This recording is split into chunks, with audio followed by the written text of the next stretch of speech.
Hey y'all, it's your girl Sonja, and welcome back to She Say Sports. Today I have with me head coach of Jackson State women's basketball team, Coach Tamika Reed. Hey Coach, how you doing today? Hi, I'm doing well. How are you? I am doing well. Thank you so much for joining me today. I know you're really, really busy. You guys are in Birmingham, so I appreciate you taking the time to speak with me. Absolutely. Thank you for having me. Absolutely. Cool. So, Coach, before we go any further, I want to congratulate you and the Lady Tigers on your second year as SWAC regular season champs. Thank you. Thank you You're so so much. welcome. Your team has done an outstanding job, and we're looking forward to you all taking it all in the SWAC tourney this week in Birmingham. Well, thank How, you. how surreal is it that you get a chance to play in a conference tournament? I mean, this time last year, you were literally on the bus and had to turn back around because of COVID. Yeah, we were on our way here, and I just had flashbacks about what happened to us last year. And I told my staff, I said, you guys, y'all realize that this was taken away from us last year. Yeah. Unfortunately, out of everyone's control with the pandemic hitting, we just didn't know what to do, what to expect, and how to really bounce back from it. But, I'm just so thankful for my players that have been resilient and just pushed through that challenging time. My seniors who wasn't able to play at a tournament, they have been very supportive here down the stretch. I know several of them are coming here to Birmingham to support us on tomorrow. And, it's just like having an opportunity to live something that they didn't get a chance to do. So, it's just an awesome feeling. It's truly a blessing that we're able to now be at this point. Absolutely, and I'm glad the seniors, even though they didn't get a chance to play, I actually interviewed Coach Ward, Assistant Coach Ward, last year, a week after you guys couldn't go to the tourney, and she was telling me, how everybody was so, the kids were distraught. They were very, very upset because you worked so hard. So I'm thankful that you're back here again, back-to-back regular season champs, and you're getting that opportunity to take it all. I believe y'all going to do it. I really, really do. Well, thank you. I appreciate that. I appreciate it. We're certainly going to go in and be extremely focused. I told the players that they are blessed that we played. Everybody we played, we won. We beat Alabama State. Obviously, we split with them. But I told them we just got to come here and just be sharp and just play our game and not try to do anything different from what we've done. Just do what got us here and just play a little bit harder. So that's going to be our focus going down this stretch. And so, so the tournament format, what are the keys to survive and to move to the next game? Do you shorten your rotation or do you tweak your norms to ensure success? That's a great question. For us, we want to get as much as rest as possible. We want to certainly get out, on teams and try to get a early lead so we can rest our main players and let our players that are subbing in come in and get a good amount of playing time. Certainly you want your freshmen and your sophomores to get this experience so that they can prepare for their moment next season. So, it's just so many different dynamics you have to look at when you're playing in a tournament. The play is going to be a whole lot more physical. Officials are going to let them play a lot more. You'll see a lot of, fouls that are not being called, and that's typical in conference play. So, you want to make sure you save your players' legs, you save their frustration, and just kind of keep that rotation going. But certainly, you want to play your main players as less as possible and try to hopefully pull out the victory and get them prepared for the next game. Absolutely. And speaking of main players, Coach, Amisha Williams is definitely a household name.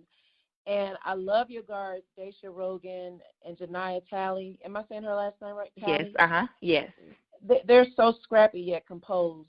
Rogan was named Player of the Year, while fellow teammate Williams claimed Defensive Player of the Year recognition. And, Rogan, she also led the league in scoring with 17.8 points per contest, and she was definitely a key contributor to the Lady Tigers' 2021 SWAC regular season title. But Alexis Payton, oh yeah, she seems to be the steady glue on the team, and she does a lot of the dirty work. Talk about what she means to the team. Alexis is so important to us. Alexis had a concussion early that set her out. And when we played Alabama State the first time and lost to them by 2 at their place, we didn't have Alexis on the court. And Alexis just brings a very comfort level for myself as a head coach. She brings that leadership. Alexis may be the oldest player on our team. She brings experience. She's not easily intimidated. And so, I can look at Lex and say, hey, Lex, I need rebounds. Man the boards. And that's exactly what she's going to do. She goes over and beyond to do what I asked her to do. She is certainly the glue to this team, and we're just so happy to have her. I told last game we played Alabama State, I said, Lex, you knock down that short jumper, we win the game. And she came in after halftime, and she did just that. She hit the first 2 shots, and we were just ecstatic. And, everybody was so pumped up. You can just see the confidence just raving through her. So she does a lot for the team, and I'm so thankful that you have acknowledged her because a lot of people don't, because statistically she doesn't stand out. But the things that she does is unmeasurable, and we're just thankful for her. Well, not one reason why I acknowledge her because she is a great player, but the other reason, me and her mother were best friends growing up, elementary school. Oh, wow. And her mom, Miss Ann, her grandmother, she's the reason why I wanted to be a Delta. I was 11 years old. I had never seen Greek letters or, I didn't know what that was until I was over Miss Ann's house. And wow. Because of her grandmother, that's why I wanted to pledge Delta. So, yeah, I haven't seen her since she was a little girl, but I'm so proud of her. She's doing an amazing job. And so that's my little tidbit. Well, hey, Soror. I didn't know you was a Soror. Awesome. Yeah, Soror. Great. So Miss Ann, she's the reason why I wanted to be one. That's good. Yeah. But you and Coach Prime both have this intangible of seemingly getting the best out of your players. Do you think it's learned from a book or is it internal? Can you even put your finger on the intangible? From my moments with Coach Prime, I certainly think it's something that's just in you. A lot of people come into this sport for different reasons. Some come in for wins and losses. Some come in for a purpose. Some come in just because it's a job and they get to make money. But for me, it's a purpose.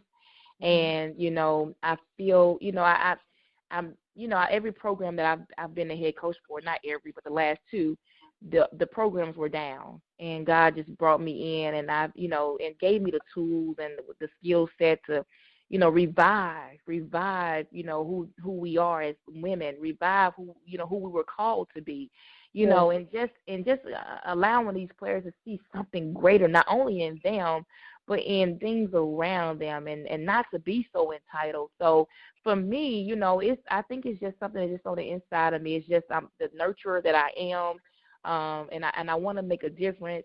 And when players leave Jackson State, I want them to know, you know what, Coach Reed touched me. She impacted my life. She helped me. She helped train me. She developed me for life after college. So I see that a lot in Coach Prime when we talk, and I just think it's something that's inside, and it's something that somebody instilled in us. That person for me was my father. And so, I just think it's in us. And my dad is a minister, so we have that foundation, and I just think that my purpose is bigger than me. And every day I wake up, I'm looking to see who I can help, who I can bring out, who I can encourage a little bit more on this particular day. So I think it's just in you, so. I love that. And you're right. And it's definitely the foundation. I grew up also, my background is Church of God in Christ, but that foundation is so very important. And when you want to instill into what was in you to other women, it does make a difference. And speaking of that, happy International Women's Month. Thank you. I meant to say that earlier and I forgot. But yeah, I was like, oh yeah, it is Women's Month. So, but I totally agree, and that does make a lot of sense. Do you feel with the climate or mood of the country, HBCUs are now in this renaissance period, if you will? Yeah, Um, I think that the outlook on HBCUs is definitely a positive outlook. I think that we're becoming the popular place to be now. But I'm gonna tell you something. I think when people start, making decisions and seeing the bigger picture of an HBCU, what we do have to offer, you know, we have to as employers and as administrators, as coaches, as teachers, professors, we have to make sure that we're going over and beyond so we can continue to stay at this level that we're at. I'm not a product of an HBCU, but I've been around a long time, coaching previous 3 years at Jackson State, and I've seen it grow. Jackson State is not the same Jackson State it was back in 2008. And every day it just amazed me, the ground that we're covering and the lives that we're touching. So I certainly think it's a great time to be at an HBCU. And and one of the reasons, and you're right, one of the reasons why I asked you is because you've recruited superbly at JSU, and will we now see our best and brightest look at HBCUs, especially women's basketball? I think so. I think that it's different. You have some coaches who've been in the league for so long, they have the mindset that I can't go after this type of player because this type of player does not respect an HBCU or does not want to come to HBCU, so I'm not going to even attract that player. But for me, being a new coach in the league and coming from predominantly white institutions and HBCUs, I'm gonna put my best foot forward, and so you will see Jackson State, I'll say for sure, continue to evolve in that area because you'll see our facilities continue to get better. You'll see our resources become greater, and we won't continue to use the term limited. I think you will see a lot of great things begin to happen for Jackson State. So for us, we're going to continue to go after the best athletes because, at some point you want to be competitive in the conference, but you also want to be competitive outside the conference. And that's when you're truly going to get that respect from those bigger institutions and really ultimately continue to gain respect around the country. That's right. I absolutely agree.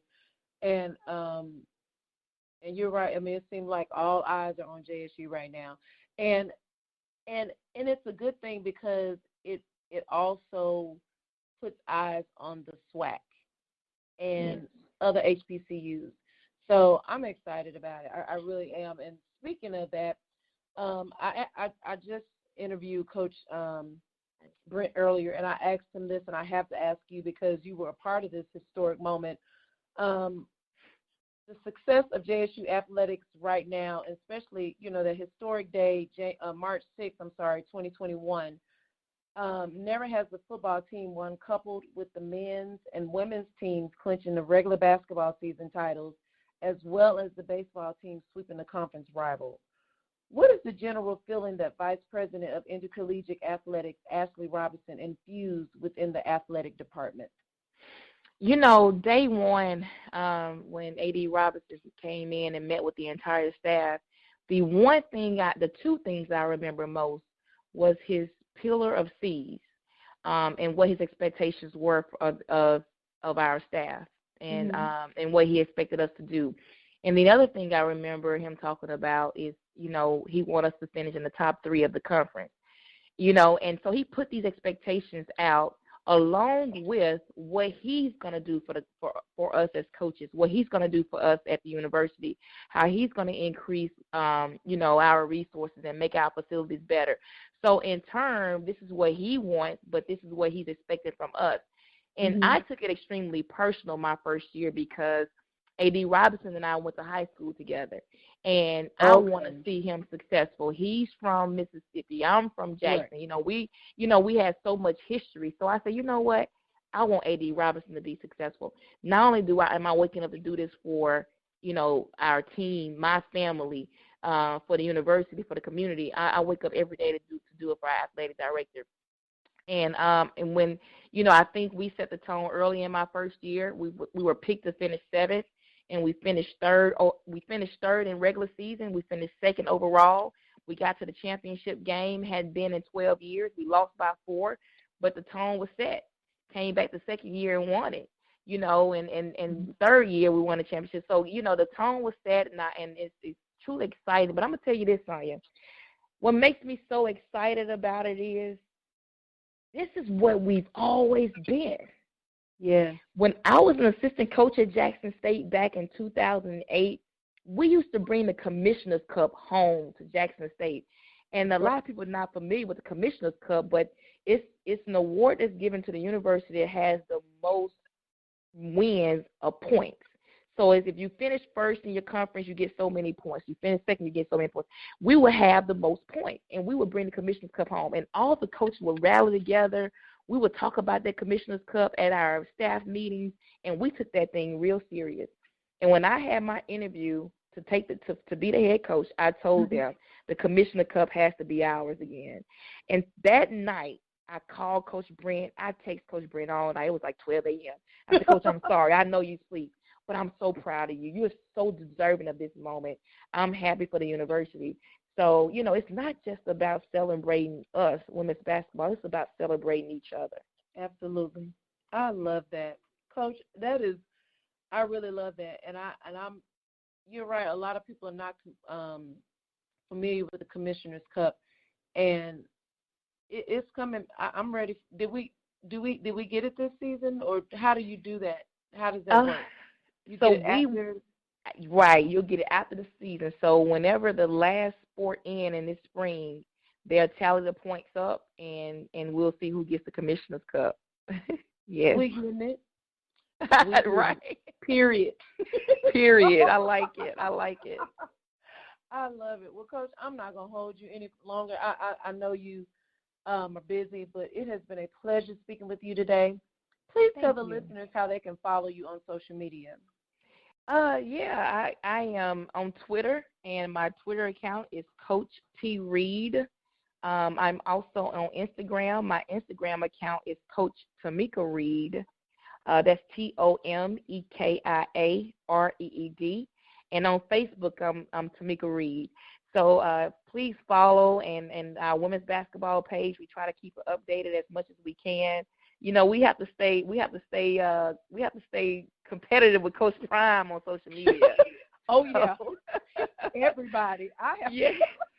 Honey, look, you know his Twitter. I get notifications from his Twitter account. I have to turn my ringer off sometimes. I'm like, Coach, go to bed. Oh my God. Right. But yeah, you're right, y'all. So what is the page for the Lady Tigers? On Instagram, it's Go JSU Women's Basketball. It's Go JSU WBB, and that's our handle for Twitter, Instagram, and Facebook. Go JSU WBB. Gotcha. Okay. And guys, you can also follow me at She Say Sports on Facebook, She Say Sports 23 on Instagram. And that's my show for today. Until next time, this is Sonja with She Say Sports, and I'll see you on the radio. Hey, y'all, it's your girl Sonja, and welcome back to She Say Sports.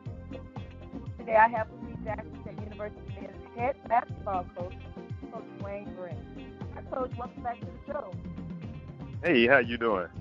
I am doing good. Thank you so much for talking with me real quick. I know you are busy. You're in Birmingham, right? Yes, we're in Birmingham. Okay, getting ready for the SWAC tourney, so we are excited. So what's really great, you're going into the SWAC tourney with the overall 11-5 record and a perfect 11 wins in the SWAC, making the Tigers post-SWAC champs. Coach, also last night, JSU men's basketball team was also picked postseason honors by Hoops HD. Tristan Jarrett and Javius McInnes were both named to the All-SWAC team, with Jarrett receiving Player of the Year, and you, Coach Brent, you received Coach of the Year after compiling an 11-0 conference record and co-regular season champions in the league. Congratulations. Yes, thank you. I know you've had a whirlwind. That was a lot to say, huh? When you're in this situation and you get awards, it's good because your team has to play pretty good in order to get the award. So Tristan had a great season. He averaged maybe 20 points throughout the season, but he probably averaged 24, 25 in conference play. And then Jay was the number 2 rebounder in the country. I think he was at 13.1 or 13.2 or something like that. And then he raised his free throw shooting up from maybe 50% to maybe 64 or 65%. So those two had a terrific season, and it showed in our team record. Absolutely. So, Coach, this is truly one of your best seasons in the last few years. What has been the game changer this season for the Tigers, pun intended? Wait a minute, I couldn't hear you. I said this has truly been one of the best seasons in the last few years for the Tigers. What has been the game changer this season for the Tigers, pun intended? I think the main thing for us has just been injuries. This is probably one of the first years where we've had all of our guys, and we didn't have any major injuries. I think the thing we had some guys that had COVID, but with COVID, you could actually stop and not play the game, where in the past we had teams that were really talented 2-3 years ago, and they had season-ending injuries, and we couldn't stop the game. We had to play without them. So I think the major difference was we had all 14, 15 of our guys for all 11 games, maybe with the exception being Jay in the Pine Bluff game, where in the past years we played an 18-game schedule, and sometimes 2 or 3 guys didn't play at all. They got season-ending injuries. So that was the main thing, just a blessing just to be able to have all of your guys injury-free. Absolutely. That is a blessing because, you want everybody to be, healthy, but it does make a difference when you're trying to build, a legacy at Jackson State. So that's a great thing. So one name that keeps coming up, and we've said his name a couple of times already, is Tristan Jarrett. He's a true scorer. He led the Tigers with 22 points in their last regular season finale win against Alabama State on this past Saturday. Besides him, what other secret weapons do you have against Pine Bluff on Wednesday? I think all of our guys have played well in their roles. Jonas James is a Jackson kid, went to Monroe High School. He's our point guard, and he runs our team, and he's one of our better defenders. Ken Evans, he has started some at the point. He's another Jackson kid, local Forest Hill kid. He's a freshman. He's really had a great freshman season. And the thing about him, he has started some games. He's come off the bench, but he plays the 1, the 2, the 3. We even play him some at the 4. I think Camden played a lot last year, and he has really stepped into his role where he's probably the best defender on the perimeter that we have. I think Isaiah Williams came in from IUPUI in December, and he's probably one of our better, maybe forward defenders. He's probably getting about 6 points and about 4 or 5 rebounds. But what he brings on the defensive end and what he brings with experience of having played on the Division I level for 3 or 4 years, you can't teach that. I think Darren Wilson, a kid that comes off the bench, gives us some leadership, gives us some experience from last year. He plays 12 minutes some games. Some games he plays 16 minutes. So it just depends. But he plays with the same attitude all the time. But I think all of our guys, 1 through maybe 9 or 10, I think all of them know their role. I think they understand their role. And the thing about them, I think all of them take pride in doing their role. And that's awesome. I love the fact that you give all of them accolades because it takes more than one person to be a team. So that says a lot about you as a coach and as a leader. So that's awesome, Coach. So 2 teams the Tigers didn't play in the regular season are Texas Southern and post-SWAC champs Prairie View. So when JSU moves on in the tourney this week, you will have to face one of both teams. Prairie View, like the Tigers, are a great defensive team, whereas Texas Southern offers pretty much a contrast and is traditionally a strong offensive team. What are your plans to stop either team? You know what? I haven't had a chance to really focus on them. Our goal has been a 1-game season. I think the thing with us, we can't get ahead of ourselves. We got a good UAPB team coming in. We played them about 2 or 3 days ago and went to overtime with them. So we've been pretty much focusing on UAPB. I think once we play UAPB and we're fortunate enough to get past them, then I think we got a couple of days where we can kind of focus on that next game. But, when you get in the tournament, anything can happen. You could win your first game and you could think you're playing somebody and all of a sudden that team get upset and you end up playing a different team. So I think the Right. goal for us is just to focus on UAPB and make sure that we're ready to play. And then if we're fortunate enough to get past them, then we can kind of look at that next opponent. Absolutely. So what are the plans with UAPB, especially since you guys just played them? What were some of the things that you noticed that was their weakness? I think the thing with Pine Bluff is that they're a zone team. You know, whether they're playing good or bad, they're going to stay in their zone. And then it's not a normal zone. It's a matchup zone. And I think with us, we don't see that, you know, in the 18-game regular season, we don't see a zone like that but two times. That's when they come to us and when we go to them. So it's something that we don't work on every day just because we don't run into a lot of teams that play that style of play. Absolutely. Gotcha. Okay. So, Coach, talk about the success of the JSU athletics right now. March 6th, 21 was a historic day in JSU athletics. Never has the football team won, coupled with men's and women's teams clinching the regular season titles, as well as the baseball team sweeping a conference rival. What is the general feeling that Vice President of Intercollegiate Athletics, Ashley Robinson, infused within the athletics department? Nope. I think he's done a great job of raising money, raising awareness, giving us the support that we need. On Saturday, I've been here 8 years, and I never had a Saturday like we had this past Saturday. You know, I went home and you're right. I went home and I watched the game, the football game, and one thing I noticed, they look different. They look a lot different than in the past. You know, bigger, stronger guys, faster guys. They just look like a championship team, and to be able to go to Gremlin and win at a place where they hadn't won in 6, 7, 8 years, and they hadn't lost a home game in 4 or 5 years. And then I came to the arena, to the AAC, and I caught the last part of the women's team, and they had a good game with Alabama State. They went down to the wire, but they clinched first place to win the SWAC.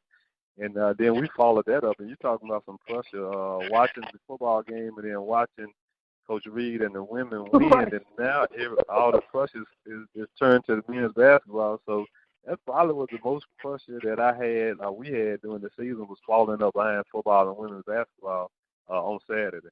And baseball. And then like I said, I didn't know baseball had won until after the game somebody came in and said baseball and volleyball. Volleyball was undefeated, and baseball has swept Alabama State. So, you know, it's just a good time to be a Tiger right now at Jackson State. A beautiful time to be a Tiger at Jackson State. You know, I'm like you. I hadn't the football team. What the difference is? The confidence. I was in the media SWAC day meeting on Monday. They have it every Monday after the football games, and two of the coaches, Coach Fobbs and another, I think it was Valley's coach.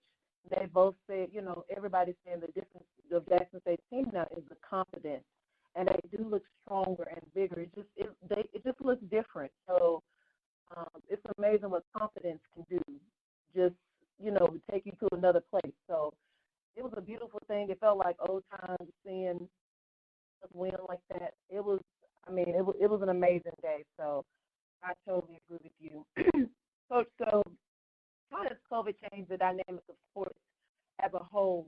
Do you ever see us going back to what we consider the norm in sports? You know what? Yeah, you know, COVID has changed it, but COVID is a form of the flu. You know, back in the day when the flu came out, we were in the same situation, and people were trying to figure out, but then they came up with a medicine for it. But it's something that'll pass. You know, it'll take some time, but it is different right now. You got people walking around with a mask. You don't know if you're going to be able to practice or play, but over time, you know, if you give people long enough, they'll figure it out and they'll get a medicine for it. And, you know, hopefully next year or the year after that, we'll go back to being normal. And then we're a lot further along now than we were last. I remember last year, this time, we were getting on the bus coming to Birmingham, and we made it to Jackson Airport and had to turn around. This time, we've made it to Birmingham. We practiced at UAB. Right now, we're getting our food, getting ready to go back to the hotel for team meetings. So, and then we have figured it out a little bit as a people. They got your social distance. They got you on the bus. They testing when you come in. If a kid tests positive, then they'll take that kid out and contract trace them. So it's a lot of stuff that'll be going on that's different than what we did in the past. Absolutely, and I'm glad we're still as a school taking steps to versus virus, taking the temperatures, social distancing, wearing a mask, and just being safe, washing our hands. So that is a great thing. Well, Coach, I'm trying to eat your food. I'm not going to hold you, but it has truly been a pleasure speaking with you today. I'm wishing you guys the best. I'm believing we're gonna take it all, the ladies and the men. So before you go, please tell the listeners how they can follow you on social media. I didn't hear that last part. Well, I was saying, but before you go, please let the listeners know how they can follow you on social media. Ooh, I'm not a big social media person, so okay. they probably can't follow me on social media. I didn't know if you had a Twitter or IG, but you really no, you know what? Really I got a Twitter, but I don't know who set it up. But I got one, but I don't even know how to check it. Well, don't yeah, worry. they have to follow me so I come into the game. That's probably the only way they'll follow me. Okay, so for real old school. I love it. Right. Well, guys, you can follow me on Facebook at Tuesday Sports, Instagram Tuesday Sports 23, and guys, that's my show for today. Until next time, this is Sonja with Tuesday Sports, and I'll see you on the radio.